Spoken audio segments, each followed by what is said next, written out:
শাস্তি লাভৰ পৰা হাৰি যাব নেকি অমৃত প্ৰভা? আদালতত অমৃত প্ৰভাৰ হৈ ওকালতি কৰিবলৈ আগবাঢ়ি আহিল গ্ৰেবিয়েল চাহু। সোমবাৰে সম্পন্ন হ'ল জুবিন হত্যা গোচৰৰ দ্বিতীয়টো শুনানি। সত্ৰ ন্যায়াধীশ আদালতত সম্পন্ন হ'ল প্ৰথমটো শুনানি। 16 ডিচেম্বৰত CJM কোৰ্টত হৈছিল প্ৰথমটো শুনানি। আজি ভাৰ্চুৱেলি 7 অভিযুক্তক হাজিৰ কৰা হ'ল আদালতত।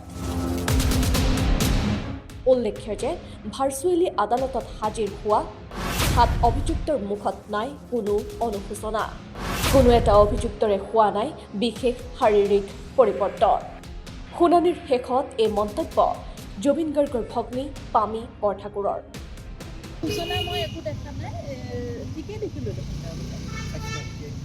ঠিকেই দেখিলোঁ ভাৰ্চুৱেলি হৈছে, কাৰণ ইমান ক্ল'জৰ পৰাতো আমি দেখা নাই। ভাৰ্চুৱেলি ঠিকে দেখিছোঁ আৰু এটা অনুশোচনা কি সেইবোৰ একো দেখা নাই, সেইবোৰ বুজি পোৱা নাই। উল্লেখ্য যে জুবিন হত্যাত অভিযুক্ত কোনো এজন অভিযুক্তৰ হৈ সদৌ অসম উকিল সন্থাই ওকালতি নকৰাৰ সিদ্ধান্ত গ্ৰহণ কৰাৰ পিছতো জুবিন কাণ্ডৰ অন্যতম অভিযুক্ত অমৃত প্ৰভা মহন্তই নিজাববীয়াকৈ লাভ কৰিলে অধিবক্তা। অমৃত প্ৰভা মহন্তৰ হৈ ওকালতি কৰিব গ্ৰেবিয়েল চাহুৱে।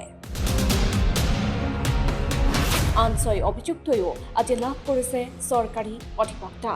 অমৃত প্ৰভা মহন্তৰ হৈ গ্ৰেবিয়েল চাহুৱে ওকালতি কৰিবলৈ আগবাঢ়ি অহাৰ পিছতেই প্ৰতিক্ৰিয়া প্ৰকাশ কৰিছে সদৌ অসম উকিল সন্থাই। সমূহ অধিবক্তা সমাজে সন্মান জনাই আহিছে।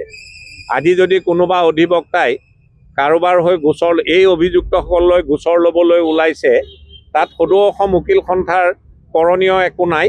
কাৰণ সদৌ অসম উকিল সন্থাই যি আবেদন জনাইছিলে, পুনৰবাৰ দোহাৰিলোঁ, তাত কোৱা হৈছিলে যে অসমৰ অধিবক্তা সমাজখনে ছ'চিয়েল ৰেছপনচিবিলিটিক তাক ফ্ৰণ্ট ছিট দিব লাগে আৰু তেখেতসবৰ যি প্ৰফেচনেল ৰেছপনচিবিলিটি তাক বেক ছিট দিব লাগে।